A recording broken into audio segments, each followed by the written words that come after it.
Hello everyone and welcome to today's WorkSafe Tasmania Month webinar. I'm Stephanie from WorkSafe Tasmania. Please take a moment to read the following slide about information received today.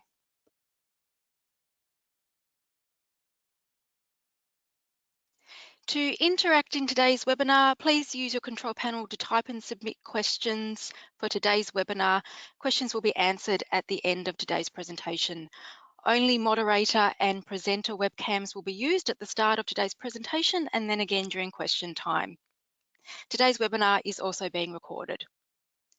It is now my pleasure to introduce today's presenter, Veronica McShane. Veronica has taught English language to migrants and international students, worked in bridging programs for Indigenous university students, and coordinated adult literacy services. Veronica now works as a freelance editor and 2610 plain English trainer. Welcome, Veronica. Thanks, Stephanie. Thank you very much. Hi, everybody, and thank you very much for your interest in this topic. I'll just move through my slides to our first slide, Stephanie. I hope I can move these. Can you find me the next slide, Stephanie? I seem not to have it. Thank you. All righty. That's terrific. We'll see how we go with the next ones. Workplace health and safety. I've gone straight to WorkSafe Tasmania's. Are we right there still, Stephanie? I'll just keep going. I think I've just lost my visuals there, Stephanie. We've jumped ahead.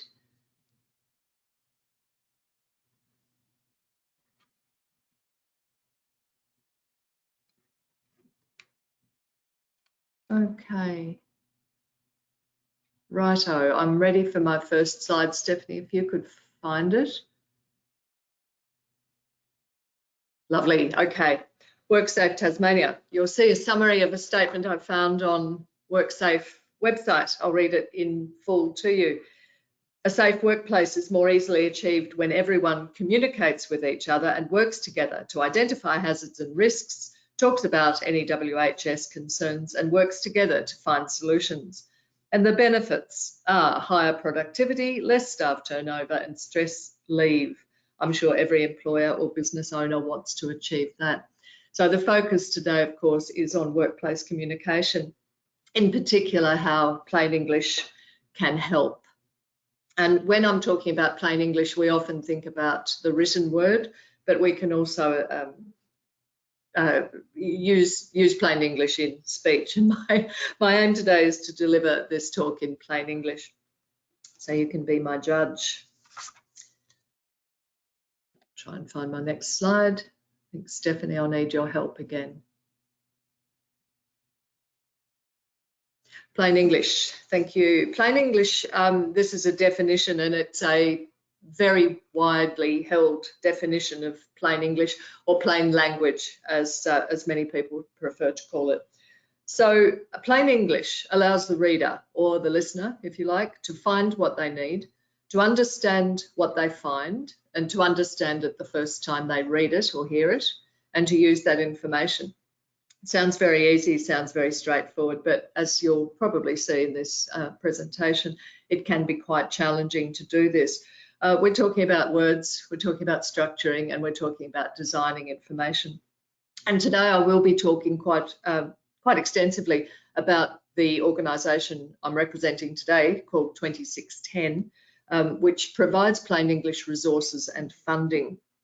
So I'll be talking about, and that's where it presumably will apply to many of you in a very practical way as well. So plain English is much more than good spelling and correct grammar. In fact, it goes well beyond that. It includes careful editing, of course, to simplify and make things clearer. But sometimes a completely new version of a document is required, and I call that an act of translation. So plain English is not just good English or correct English. It can be a reversioning to make it accessible to its intended audience.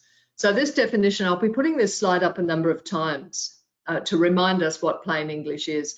It's allowing the reader or the listener to find what they need, to understand what they find, and to be able to use it. It's very applied. So the next slide, Stephanie, I've just got a quote from a business person, Royce Fairbrother. Times have changed. The demands of everyday life are much more complicated than when I started out. I'll just read this in full. It's a lot harder to leave school at 15 as I did and walk into a job. The demands of everyday life are more complicated. Royce Fairbrother was speaking at a conference. I didn't take these notes, but one of my colleagues did. And from their notes, and he said, once people are employed, businesses can't afford for the learning to stop there. There's new plans, machinery, systems, safety requirements. There are new procedures, new laws, and of course, the online environment is in a constant state of change. At Fairbrother, we need a highly skilled and flexible workforce where people can continue to learn and adapt to changing conditions. And this can make the difference, be the difference between accidents and no accidents, if the signage is clear to everybody. Remember, plain English is that everybody can find it, understand it, and act on it. In my work, just a small anecdote, when I remember when I was working in adult literacy, meeting a fellow who was extremely capable. He worked in manufacturing, very, very capable, nice bloke, got on well with people, obviously, and he was highly suited to a promotion, to get off production line and into management and leadership, and he refused it. And he didn't ever tell his employer why. He just said, no, I'm happy to stay here. It's fine. I like what I do. In fact, the reason I met him was not that he wanted adult literacy training in order to get a promotion, although he could, that option was there. He didn't take that, but he did take the option when he became a father. He had a second family, and this time round he wanted to be able to read to his child. So that became an imperative, an incentive for him to learn to read and write to a level that he could read to his child.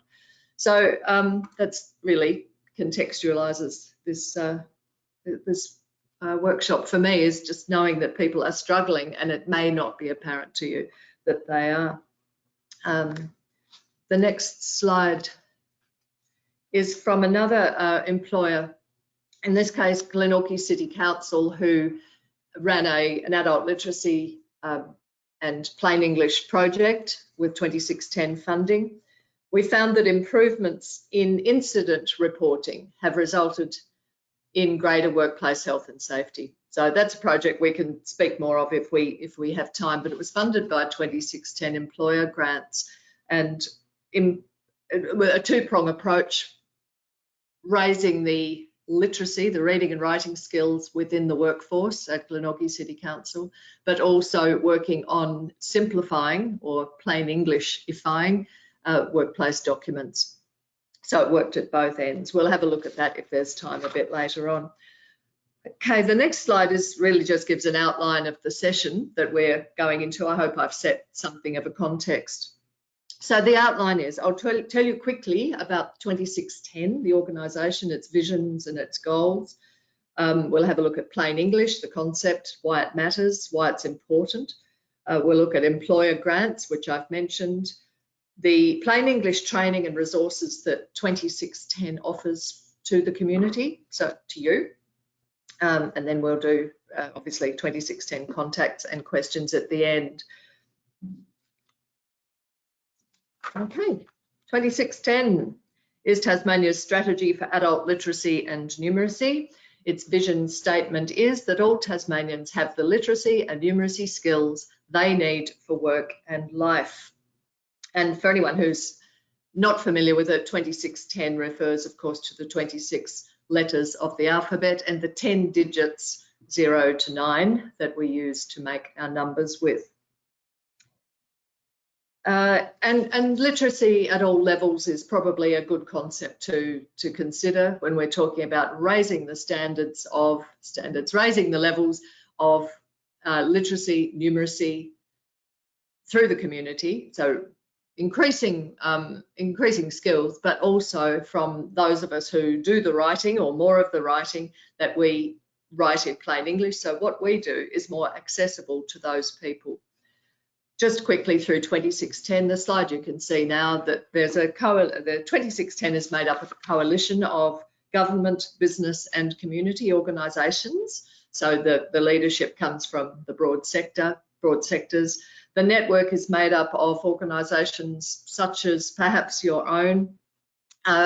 Organisations become network members, and that way buy into the values and the vision, and can help spread that those initiatives throughout the community. 2610 Communities is a way of organising local communities, again, business, government and community organisations, to become more sort of self-supporting, if you like. It's the word sustainable, what we need there. So it allows resources to go into local communities and to embed literacy and numeracy practices and training at a local level. 2610 puts out employer grants, which I'll show you a little bit more about later on. $5,000 for beginner grants or startup grants to larger ones. And there's an employer grant round open at the moment. Literacy support is provided by the state library network around the state, so people can get one-to-one and in some cases small group support through the libraries, through the literacy programs. Literacy practitioner training is supported by 2610. Plain English workshops such as today's webinar and literacy awareness training is available. I'll tell you more about that. And then there are tools online, for example, the 2610 chat, which is about how to talk to people about adult literacy, which can be a sensitive sort of conversation to have, and the 1300 number, which is the referral number or the hotline for seeking assistance. So that's really 2610 in a very small nutshell. The goals of 2610 are, and we'll look at these in detail, that everyone knows about adult literacy, that everyone is supported either to seek help for themselves or to help others. And the third thing is that everybody communicates clearly. So I've structured today's talk around the goals because I want to talk to you first about what adult literacy is and why it's important that we use plain English. Talk about the supports that are available, and then we'll go into some details about what this plain English thing and this communicate clearly concept is all about. So we'll set the context first. Everyone knows about adult literacy, so you'll see that in red on your screen. But we can move to the next slide, Stephanie. The goal is that everyone knows about adult literacy, and you'll see that the 5 levels there of literacy skills in our community are divided into 5 levels. And if you look at level 3, that's the level of English literacy and numeracy, but it's sort of bound into one for convenience sake here. That's level 3 is where we call those skills everyday literacy skills. So for example, applying for a driver's license, booking a plane ticket, understanding safety signs, understanding policies or procedural documents at work, reading with children, various levels, reading instructions on medications, understanding forms, understanding correspondence that might come from the child's school or from a government department or the local council. So understanding official forms and correspondence. So that's the everyday stuff, and that's without even looking at the details of digital literacy in particular. So if that's level 3, what we know is that somewhere up to 50% of Tasmanian adults don't have level 3 literacy skills. Stephanie, I'm not sure if the next slide animates. Can we just try it? It should, but it might not. Yes, it does. That's terrific. Okay. So nearly half of Tasmanian adults have difficulty with everyday literacy tasks. So Stephanie, can we just try the next slide and see if we get a line going up there? Lovely. Okay, did animate. So between level 2 and 3, there's a really big divide. So below that red line are some 44 to 48 or so % of Tasmanian adults. So most of us have level 3, 4, 5 skills. Perhaps we have stronger skills in literacy than numeracy. Maybe I'm a level 2 in literacy and a level 4 in some aspects of numeracy low, literacy high, and people have spiky profiles. But broadly, we have to understand that up to half the adults we might be interacting with might be having a lot of difficulty with the literacy demands we're putting on them. It's not just a Tasmanian issue. This is national, it's international, and we won't go into all the reasons why. But it is the case that people are struggling with literacy. I'll just see if I can move the slides, Stephanie. No, I can't. I'm relying on you. Next one, please. Okay, just on the adult literacy skills, we can talk more about that. 2610 offers a 1-hour workshop to raise awareness, to teach people about adult literacy, where the problems come from and what options there might be to resolve literacy issues. It looks at the impacts of literacy, low literacy on people's lives. So an interactive workshop at your workplace, because it's best if people do sort of know each other. It's free, it takes about an hour, 45 minutes to an hour, and that's available to you if you would like to know more about adult literacy in our community. Next slide, please. The next goal is that everybody is supported to improve their skills. I'll tell you very quickly about some of the resources available. So 2610 wants to ensure that if people ask for help, that they will get it. That's really important, whether it be in the community or in a workplace, etc. So everyone is supported. If they ask for help, that help is available. And also, if anyone wants to help others, that they are supported to do so. So the next slide will tell you a bit more about that. Okay, so if you or anyone you know needs help with their literacy, there's a 1300 number there. There's an email option to 2610, and then there's the website. Now, on that website, you would find listings of, or via the website, find listings of places where people can go to get assistance. It may well be the local library. That's an obvious place to start. And just on the 1300 number, if anyone calls that number, they will be put through to they will get through to the reading writing hotline, which you might have heard of in previous years. It's been going quite a long time. So if anyone plucks up the courage, and it can take it, to call about their own literacy issues, or to get some help, to help somebody else, that phone will be answered by people who are trained in adult literacy. So it's a terrific connection that 2610 has with the reading writing hotline. They will listen, they will assist, they will refer to the right place. It might be in the local area, or it might be some other form of assistance. So the 1300 number is a good thing. Otherwise, of course, email or information on the website. The next slide talks about other ways we can help people. If, for example, you wanted to support people with their literacy, you or someone you know might like to become a tutor.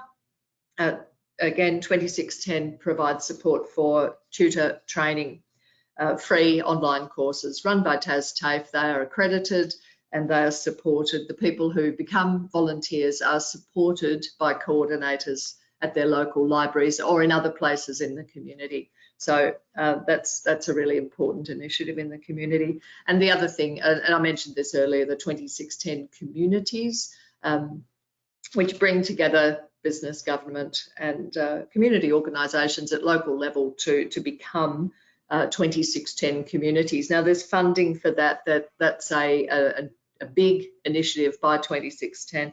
Don't think we'll go into it now, but it's just to let you know it's there.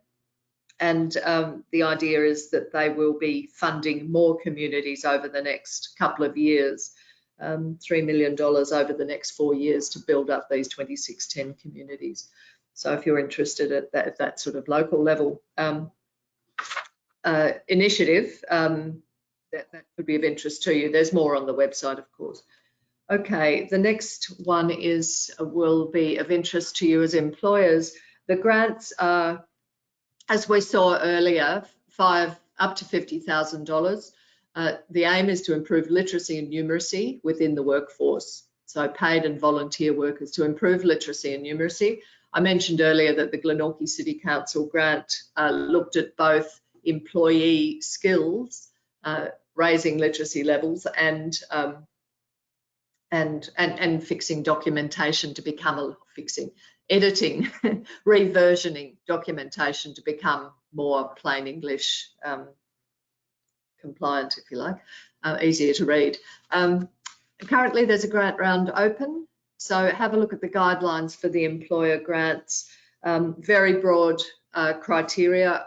An employer operating in Tasmania, an industry association or a peak body, a consortium of small businesses could put in, registered training organisation in partnership with employers, industry associations or peak bodies.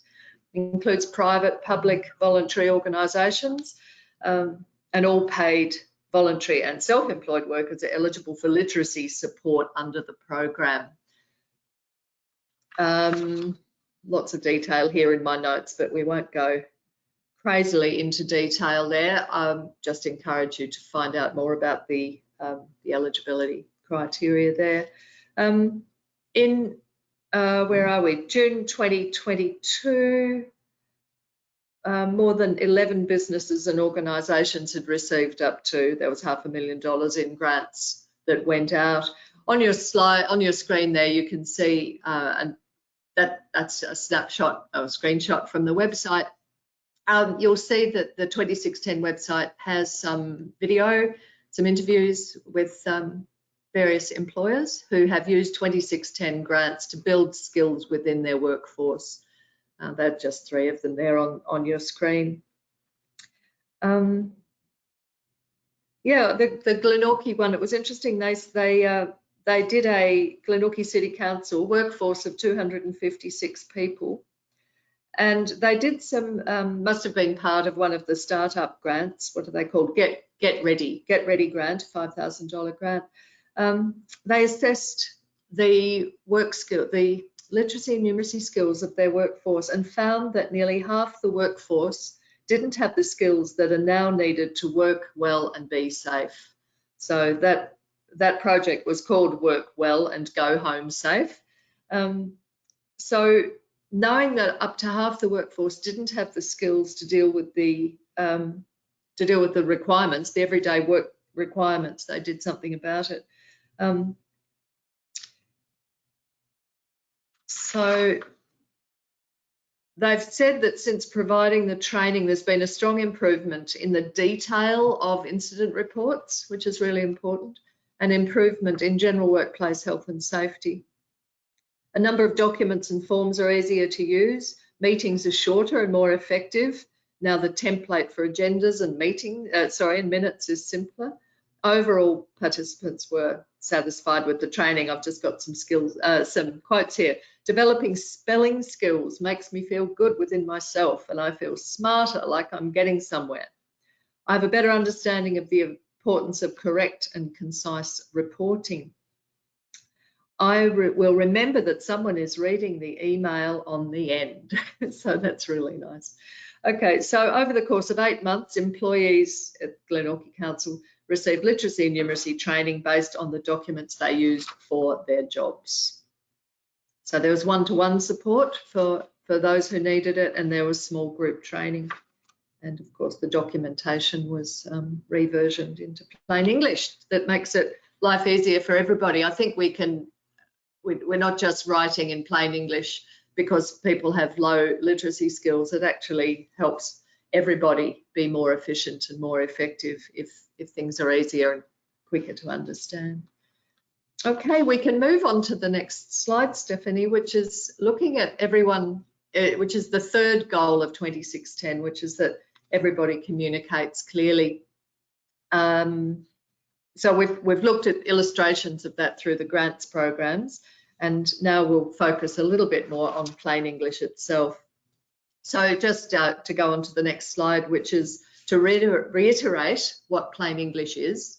It allows the reader or the listener to find what they need, to understand what they find the first time they read it, and to use that information. And the next slide, we'll have a look at an example. I don't want you to read this, just look at it. This is an example of reversioning. We're not here to criticise the before document, because it might have had a purpose, it might have been okay in some situations, but you'll just see how much text there is on that sign, which was a genuine sign from a metro. I think it was on the buses. Okay, so if you have a look at the next one and just look at the contrast, that's what they ended up with the plain English version. Without reading it, we don't need to compare the details, except to say that the pictures are there to paint 1,000 words. So there's an example of reversioning from a very text heavy to very visual, illustrative version. So a really good example of plain English translation. The next one is, okay, I've got that from WorkSafe, that's right. Okay, again, please don't read it. There's no need to read all that text, and who'd want to? No, just kidding. Okay, so what do we see? We see a heading, a subheading, we see 2 paragraphs, and we see long sentences. At a very quick glance, we're looking at long sentences. And just to let you know, paragraph 1 is 1 sentence of 33 words.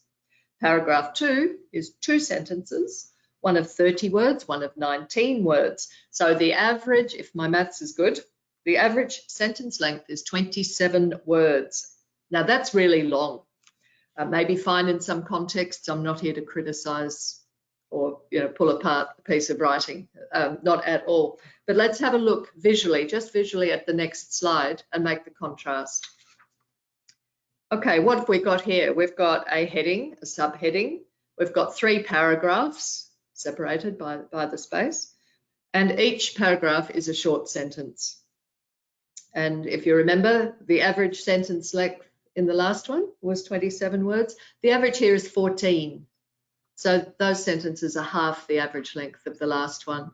The Plain English Foundation, which is a private outfit that resources Plain English and issues training and publications. Plain English Foundation suggests that for reading on the web, sentences be between 7 and 12 words. So even those are a little bit longer on average than the recommended max, but there you are. So 14-word sentence is a lot easier to read than a 27-word sentence. Okay, so just a quick recap about why plain English is important, and there you'll see my favourite slide again. Plain English is really important given the number of people in our community who have low levels of literacy. So plain English will, and I'll just give you some more reasons why we should be doing it. Increases the chances that everyone will understand your message, including those adults who have difficulty reading. Makes it easier for people to make better decisions. Provides easier access to services. And I imagine as I'm saying these things that you're connecting them with your work, your workplace, your sector. There's a lot of work, for example, in health literacy to try to make information more accessible to people so they make better decisions and more informed decisions, I should say. So it makes it easier for people to make better decisions, provides easier access to services, means people make fewer mistakes. There are fewer complaints and unnecessary queries. That increases everybody's happiness and humour. Makes instructions easier to follow, and that of course increases safety and compliance. and builds confidence in the people who are delivering and who are using the services that we provide. Shows respect and consideration for our readers or our listeners, and helps build better relationships. It saves time and it saves money. Okay, so the next bit is how 2610 can help. And I'll just, before I go into we're going to dive here into what 2610 actually will deliver, either a workshop or some of the online resources. So this is about, I'm going to give you in about 3 minutes, the plain English workshop. Our training is divided into online and face-to-face training. I'll tell you a little bit about this next. And this slide in front of you really is the content that we deal with, that we present. First of all, thinking about your reader, and again, these things sound really quite obvious, but if you think about your reader, how well do you know your readership? Do you notice that perhaps you're not getting the feedback you would hope for, or the compliance or the buy-in that you're looking for among your readership? Could it be because of low literacy skills? Do people respond the way you imagined? What are their written notes like? What are the forms like? Are your forms coming back really well completed, or are they a bit all over the place? Have you tested your drafts with readers? Do you have a broad readership or a narrow readership? So thinking about the reader is the first step towards communicating clearly, which is the name of the publication that 2610 has. Organising information, we train people in looking at structuring material, organising material into short headings, descriptive, meaningful headings, thinking about formats. Perhaps a Q&A type format would be better. Does this need a poster or a pamphlet? Is this a five-page report or a double-sided A4? I mean, how are we going to organise this information so it hits the mark? Just in terms of the slide we saw earlier, would some pictures actually be better than a whole lot of explanatory text? Step 3, write your content. This part of our training looks at things like using short sentences. We've looked at that just now. Some grammatical components, like using the active voice rather than the passive, or understanding it well enough to know which is the better choice, can make a lot of difference to how documents sound and information is read and understood. That part of the training, writing content, also looks at grammatical points, such as using active verbs instead of big, long strings of nouns and adjectives, which can make reading very stodgy. Everyday terms and phrases instead of complicated words. If they're plain English alternative, can it be used? Do we lose any meaning by using the plain English alternative? So we can look at everyday terms and phrases and see if they work. Again, thinking about the reader all the time. Step 4, or component 4, if you like, is about editing, and our training gives you some editing checklists, things to look for, editing techniques, and also points you to some resources about style guides, style manuals, where to go for help if you need it with the editing process, who to ask, where to get help.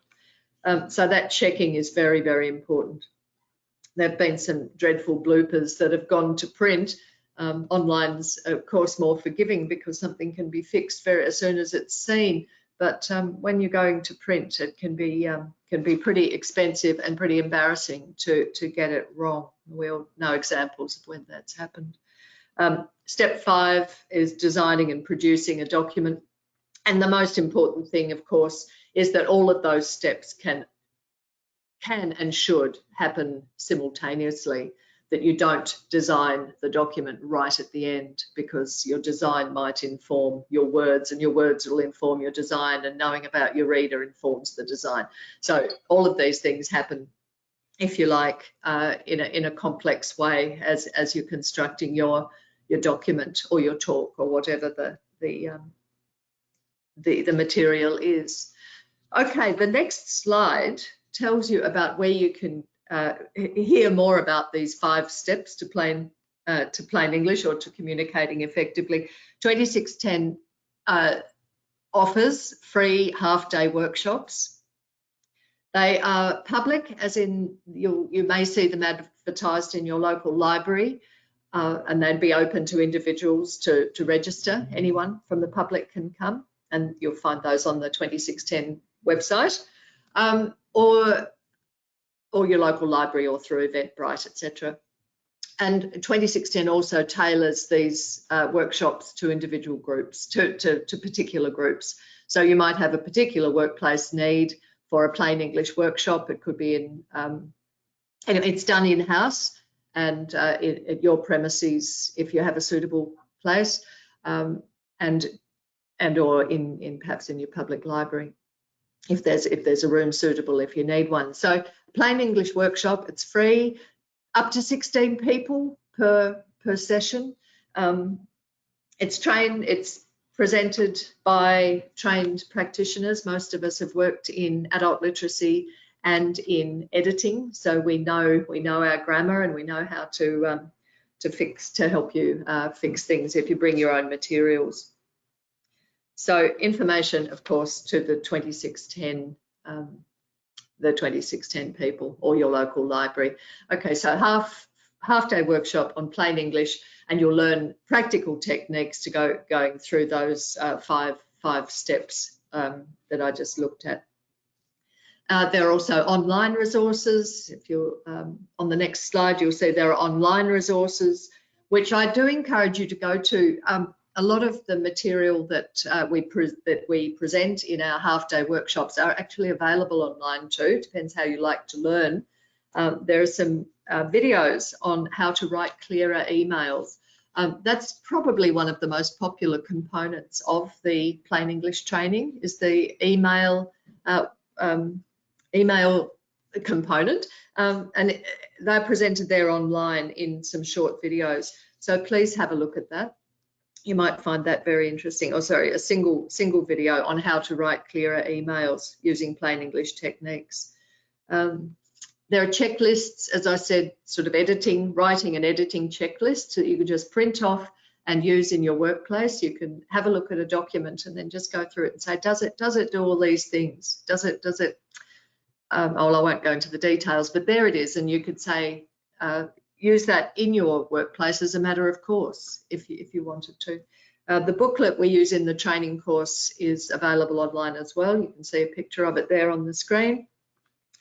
And fourthly, the writing in plain English videos are a series of 7 videos that were developed during lockdown, or just as we were going into lockdown, to give people something so 2610 had something to give the community when we couldn't meet face to face. About an hour to listen to them, to go through them, and they're presented by a very expert person who's pitched it. It's pitched at people who write, or teachers really, and people in schools who write for parents and carers of kids. But I think they apply to anyone really.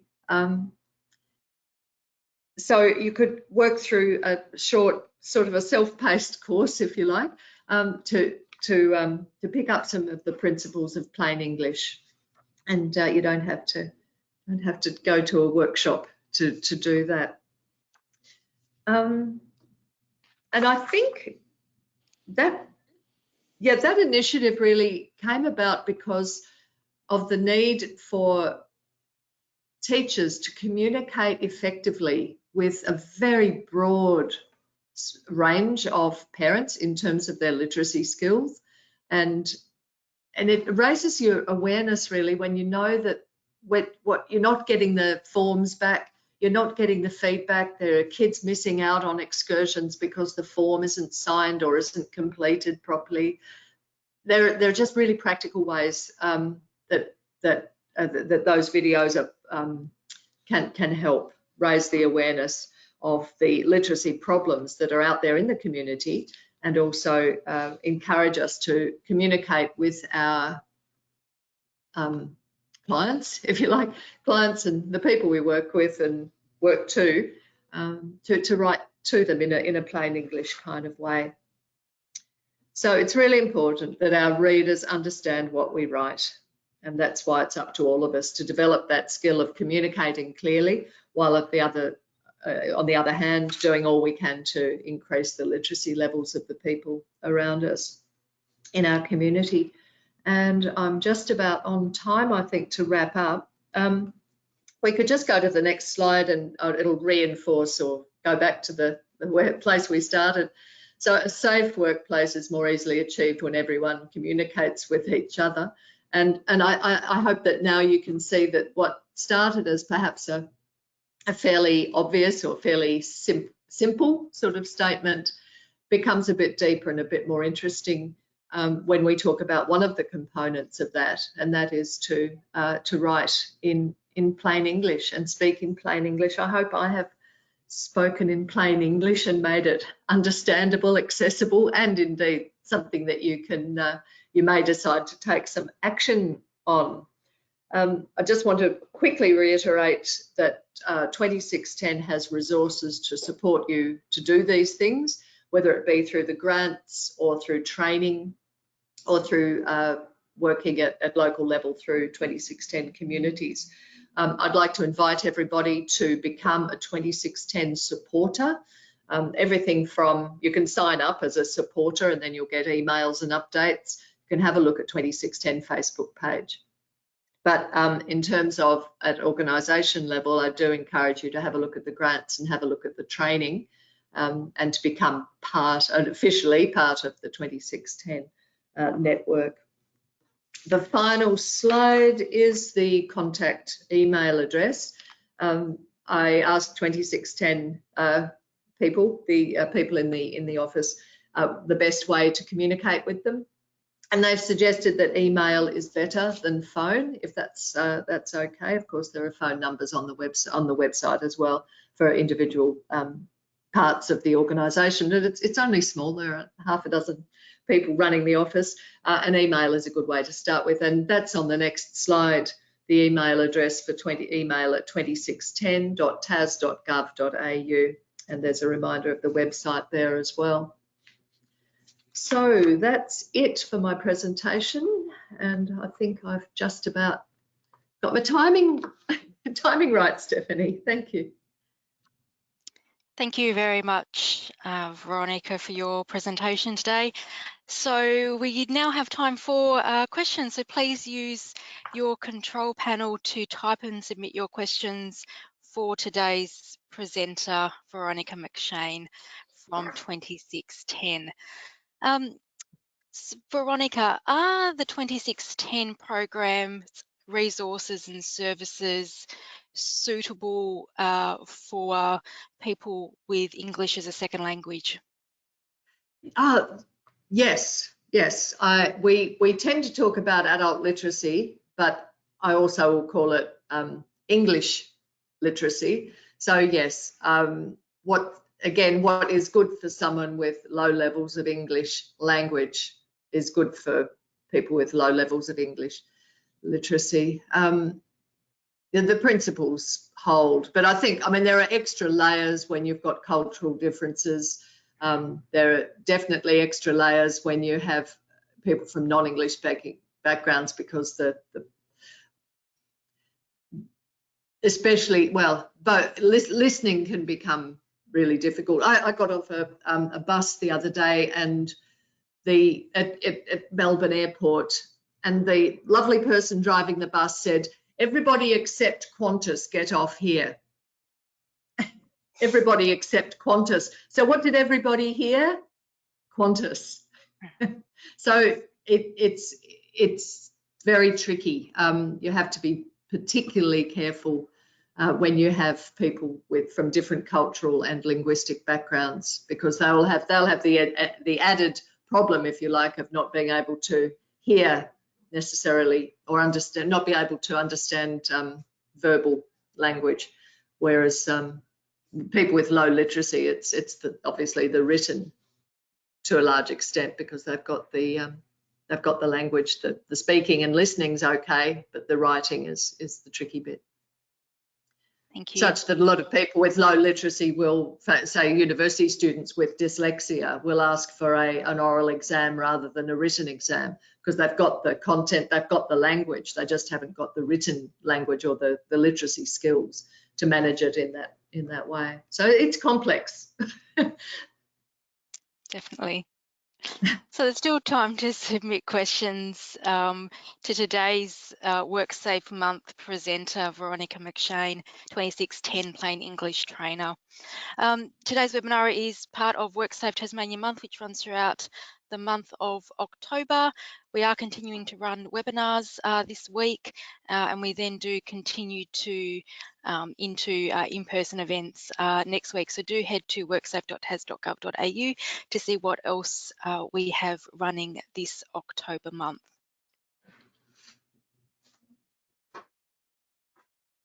So a few comments coming in, Veronica, saying thank you for your presentation. Thank you. Yeah. I'll be really interested in the feedback to see what people have found of use in the content. Comment that has come through as well, Veronica. Please keep off the grass versus please keep to the path. The former makes you want to walk on the grass. Nice, yeah, I agree. And staff parking only. Yeah, like make it positive, not negative. Yeah, I like that. Yeah, staff parking, fine. But yeah, keep away from the negatives. For sure. Nice comment. Today's webinar has also been recorded, so those recordings were made following October as well. So do head to WorkSafe Tasmania's YouTube channel to view those webinars as they are uploaded. Thank you as well, Veronica, for the checklist.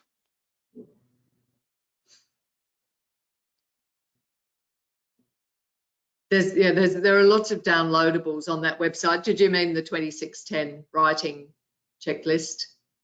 Yes. Yeah. Yes, definitely. Yes, definitely. Yes, there are two checklists, one for general documents, but there's also a checklist for creating forms, which are very tricky. Most of us who have ever tried to create a form will know how challenging that is. User testing is really important, but there's also a checklist there in the resources that people may find very useful before they start their user testing. Yeah. Thank you. Thank you. We don't have any further questions coming through, Veronica, Okay. but just to repeat again that a lot of takeaways from today's presentation, and people are certainly grateful for that. So on that note, I will wrap up today's webinar. So thank you, Veronica McShane, 2610 Plain English trainer, for running today's webinar. It is part of WorkSafe Tasmania Month. Please head to worksafe.tas.gov.au to see what else we have running online and in person throughout the month of October. WorkSafe Tasmania Month is an initiative funded by the WorkCover Tasmania Board, delivered by WorkSafe Tasmania. And thank you everyone for attending.